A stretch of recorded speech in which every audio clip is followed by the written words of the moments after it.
Hello, and welcome everybody to another episode of r/ProRevenge. My name's Ryan, the official host here on Reddit Voice, and I look forward to bringing you guys today's top stories. Before I do though, I'd really appreciate it if you could hit that subscribe button with notifications turned on. That way you can stay up to date with all the latest and the greatest. Don't fire people who don't work for you.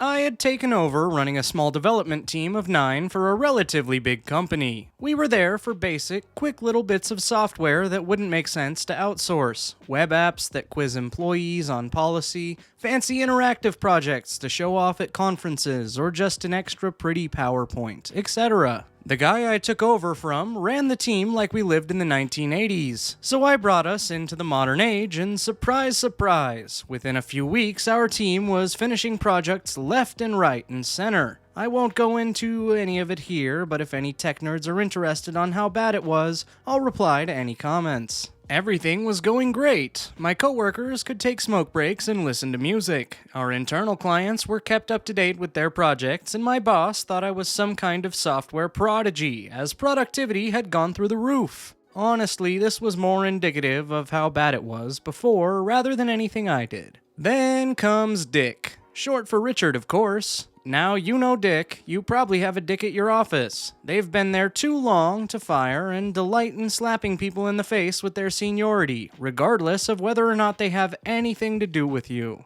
First, he sends us a project and marks it as critical, as in, everyone stop what you are doing, know this needs to be done yesterday. I politely send him a message and ask him if I can move it down to medium priority, as there was little to no time limit and we had other projects to deal with. He replies, "No, it needs to be done now. Get to it." I'd like to remind everyone that he is not my boss and has no authority over me or my team, so I CC my boss and the other department heads who we had projects for at the time. Hi all, I hope you enjoy your day. Dick has asked me to work on this project for his department. However, he wants it to be done now, which would delay your projects. Would that be okay with everyone? Turns out, that's a no, and I downgrade his project. Now Dick starts to live up to his namesake. A week or two later, I check our Trello, task management software, and notice Shia, fantastic programmer, great person, was falling a bit behind. I go to ask her what's up, and she looks like she's about to have a panic attack.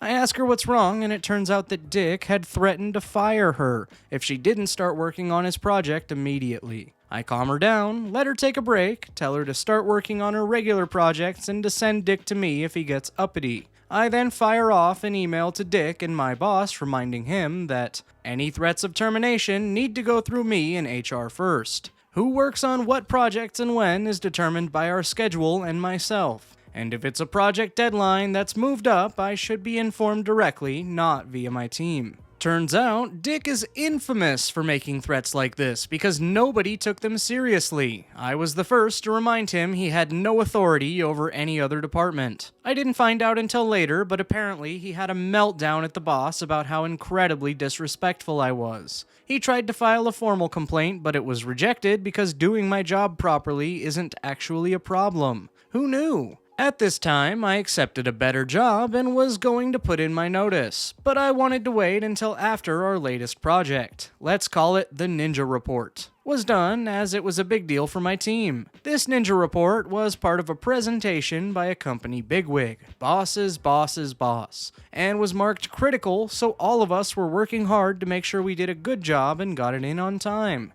Now, finally, we get to the revenge. I'm plugging in a switch under the desk when someone taps me hard on the shoulder. "Just a minute, mate." I stand up and stare directly into the red face of Dick, erect with fury and ready to expel his rage all over the office. "I'm not your mate. You need to learn your place in this company. Blah, blah, blah." As this grown man's screaming at me in full view of my team, it suddenly dawns on me that I get severance, have another job lined up, and really have no reason to deal with this. "I want my project done now," he continues to yell. Now, I could have told him about the Ninja Report, I could have said a lot of things, but I just smiled, looked him in the eyes, and said, "As long as I'm working here, the schedule isn't changing." Predictably, Dick responds, "Then you're fired." I grab my things and leave. As I'm leaving, one of my team comes up looking like a deer in headlights and asks what they should do. First, I want everyone except you to stop working on the Ninja Report. Second, at the end of the day, send an email to the boss and the bigwig, letting them know what happened and explaining that the Ninja Report is going to be a week late. See you all for drinks on Friday.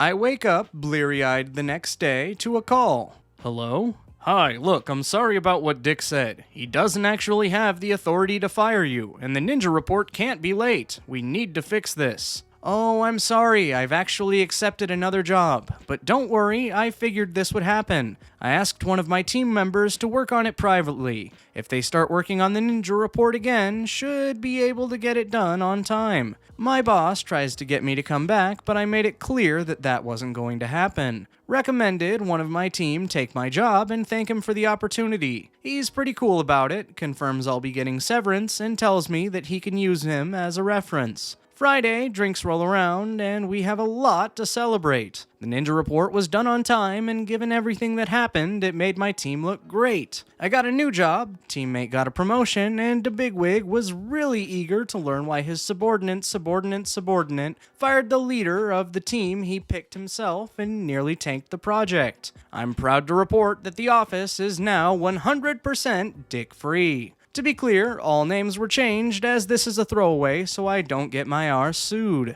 Edit. To clarify, when I said the office was now dick-free, I meant that Dick was fired.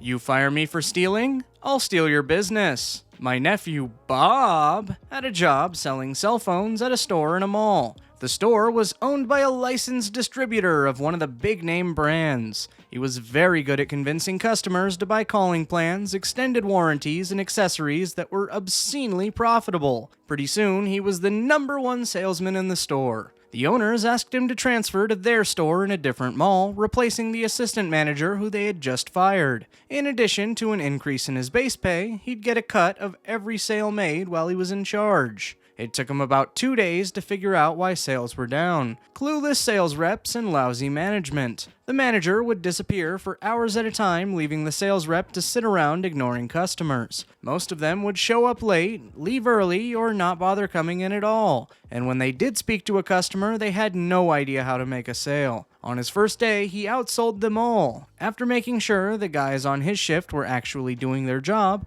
especially when it came to selling the high-profit add-ons, the store's sales improved. The store manager saw what was happening and wasn't too happy. He knew it was a matter of time before he was kicked out and Bob took his job. One day, they received a shipment of new phones. As usual, Bob signed for them and locked them in a storage closet. The next day was his day off. The manager called and insisted he come in immediately because there was a problem. Overnight, someone had broken into the store and stolen about 100 of these brand new phones. The mall security camera showed 2 people driving up to the back door, opening it with a key, shutting off the alarm, and walking out with the phones. The police were called. He was grilled by the police for a couple of hours, but they had no evidence against him, and he had an alibi. But the manager convinced the owners that Bob was probably involved since he had signed for the phones, had keys to the door and storage closet, and knew the alarm code. Bob argued that they hadn't changed the locks or codes after they fired the previous assistant manager, and anyone could know about the shipment, but he was fired. Actually, they allowed him to resign and they stiffed him on his last commission check. At the other end of the mall was a store that sold phones for one of the competing cell companies. They knew that since he had joined the other store, their sales were suffering. They hired him on the spot. Sales improved overnight. One of his favorite tricks was to stand in front of the store and wait for a customer to walk by carrying a shopping bag from the other store. He'd chat them up about their brand new phone, calling plan, and warranty, etc. It's amazing how much the average mall shopper is willing to share with a stranger. Then he'd tell them that they probably didn't need the extended warranty and those accessories could be purchased at Walmart for about half the price. And he could sell them the exact phone with a better plan for less money. If they agreed, he would walk them back to the other store and tell the clueless sales rep how to avoid that sale he just made. Then bring the customer back to his store to pick up their new phone. It took about 3 months before the other store closed its doors. Can I just say, before we move on to the next story, that it absolutely warms my heart to know that Bob was the good guy for once in a ProRevenge. Make my life hell at multiple jobs? I'll get you fired. Backstory: in the early 2000s, I worked for an overpriced CD store. I really liked my job aside from one coworker, Karen. We just didn't get along. I made the best of it, but she was a borderline bully. Of course, she gets promoted to keyholder and proceeds to turn into a full-blown power trip bully. She made my life hell, and a job that I previously loved I couldn't stand anymore. I made a formal complaint that made its way to HR, but I was done working there, which was her goal. Of course, when HR investigated my claims, they found she and the assistant manager were dating. Oops. And she was moved to another store since fraternizing was against policy. Apparently, she didn't like that store and quit. A few months later, I was happily working at a defunct bookstore. And who gets a job at the defunct bookstore at another mall? Karen! Over the next few months, she proceeds to do little things to annoy me, like hanging up when I would call their store for a customer, or leave me on hold forever. Of course, I would get in trouble for not effectively handling the customer with their needs. The revenge. About 6 months into the job, I heard through the grapevine of store gossip that Karen had been injured in a car accident. Apparently, she had hurt her back and went on medical leave. She couldn't stand for more than 10 minutes at a time without excruciating pain. This is important. She was on indefinite leave, and her store couldn't hire anyone to replace her while on medical leave, leaving them short-handed. I knew their manager was really annoyed after just a few months. 2 months later, a few friends of mine and I decided to go play pool. A former coworker, Rick, from the overpriced CD store was there too. Man, too bad you weren't staying here last night. It would have been a reunion. Karen and assistant manager were here playing pool. Karen was playing pool? Oh yeah, they come in every Wednesday night.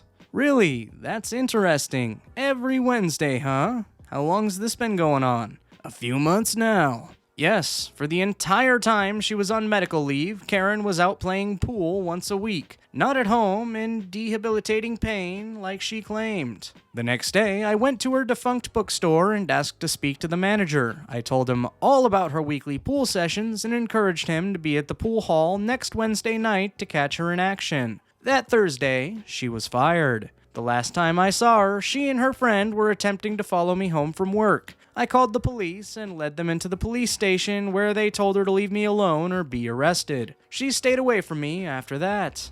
Well, that's it. Story time is over, folks. If you like what you heard and want to hear more of it, be sure to subscribe with notifications turned on, as well as like the video so you can stay up to date with all the latest and the greatest. As always, I'm Ryan, the official host here on Reddit Voice, and I look forward to seeing you guys in the next video.